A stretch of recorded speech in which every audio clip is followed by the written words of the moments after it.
Before we continue on to the other shaders, there's just one more thing I want to do to the dark chocolate layer. I'm going to come in there, find my dark chocolate, and I want to work on the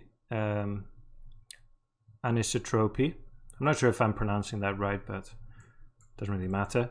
So what this does, we did add a little bit of that to the caramel. It basically affects the direction of the scatter color, right, in comparison with the light. So we can actually, it says this here, if we highlight over the name, you can see it says the directional bias or anisotropy of the scattering, so this color. The default value of 0 gives isotropic scattering, so the light scattered evenly in all directions. So at the moment, that's what we've got. The light goes in, some of the light penetrates the surface and just goes in all directions, right? However, if we give it a positive value, the scattering affects forwards in the direction of the light, so towards, the highlight in our case, and a negative value biases scattered backwards towards the light. Okay, so I'm going to give this a value of, I'm going to go in positive 0.75. You can see how that darkens it quite a lot as the lights, the scattering light is changing direction, right? So we'll take a snapshot of that, compare the two, much better now, nice contrast between the three there. So let's go ahead and I'm going to press H just to fill the screen, have a look at our ice cream. So for the ice cream,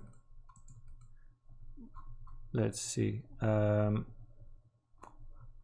so I don't want it to be this kind of yellow. I've got a nice brown color that I'm going to use, and the code for that, so 238 I've got, not green, that's a bit over the top there, 0.09253, 0.03689. So that should give us, this nice light brown.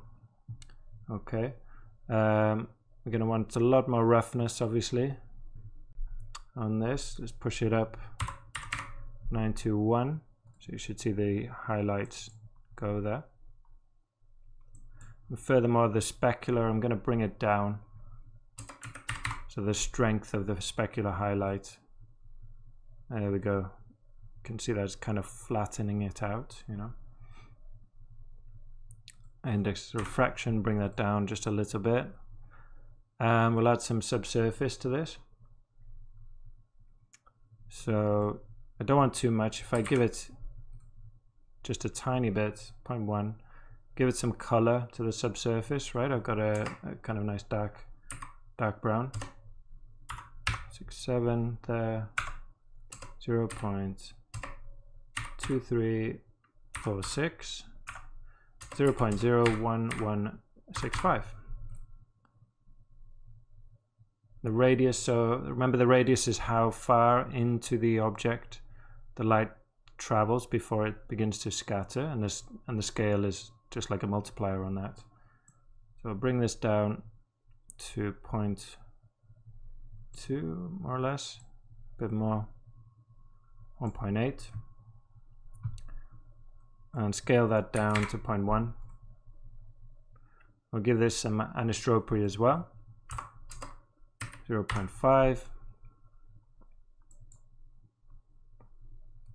Great. Compare the old and the new.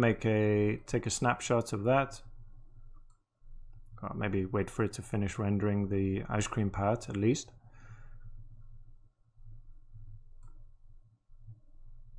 Just these few boxes.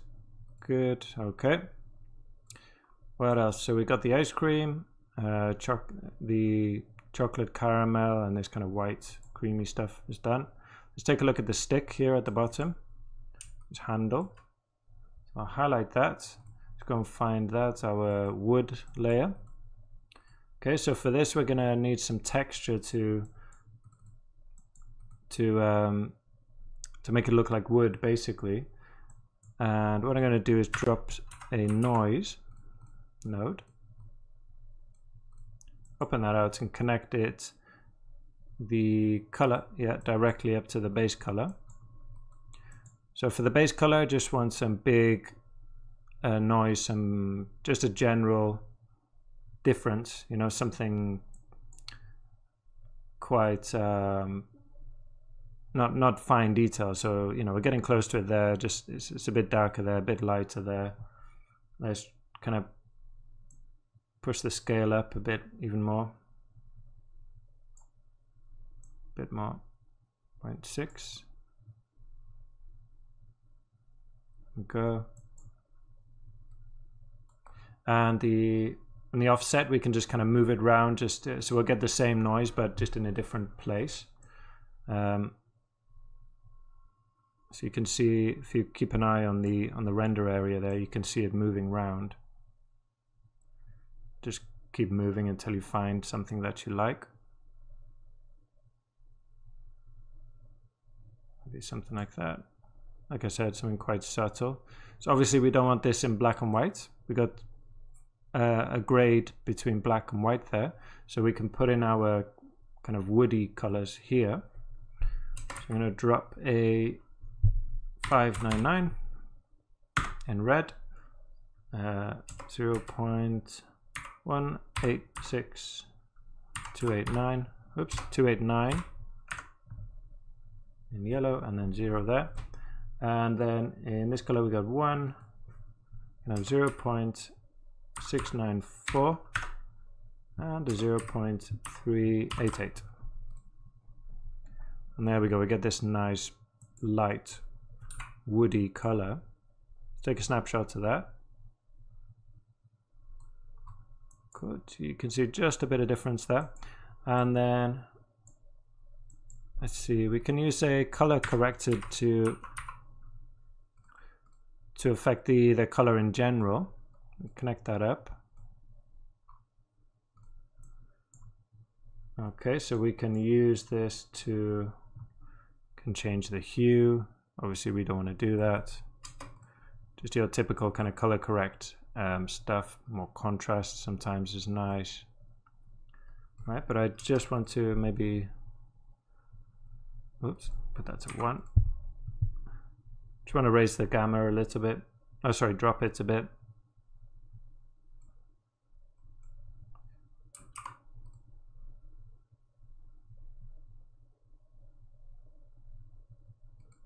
Cool, and then let's see what else. Yeah, so I want to add some noise to the normal, so give us some bump, right? So I'm going to drop another noise here, and we need a bump 2D, I think it's called. Yeah, we've used this already for the fruit that we've rendered in the past. So we're going to connect up one of these channels, because we only need a grayscale to the bump map. You could use any RG or B, I think it wouldn't matter really. And connect the vector up to the normal. We might get something weird, not yet. I'm going to give it lots of detail, lots of octaves. There we go, now we're getting something. But obviously that's it's quite a bit over the top. So we can scale this in a certain direction. If I scale this 20, we'll stretch it out there. See that? And just a little bit in Y. And obviously we need to take it down a bit. The amount of bump there is way too high. Gonna drop that down. Just want a really subtle effect, okay? 0.0, can't see what I'm writing. 0.95. Just something like that is fine. Great. Okay, and then let's see what else. I think the rest, oh, more roughness definitely. It's looking a bit plasticky now, hopefully. Let's soften it out a bit. It should be good for the wood. Okay, take another snapshot of that. And what else? The background now. The backdrop, I mean. So maybe we should view the whole thing like that. So I'm going to do like a dark brown for this. So let's find a nice dark color. So I've got this one prepared here. I'm going to do 0.0104,944. Give you these numbers so you can get we get the same results as the render then. 0.00174917. Okay, and then this at 0. Get this nice dark brown. And the rest we'll leave as it is.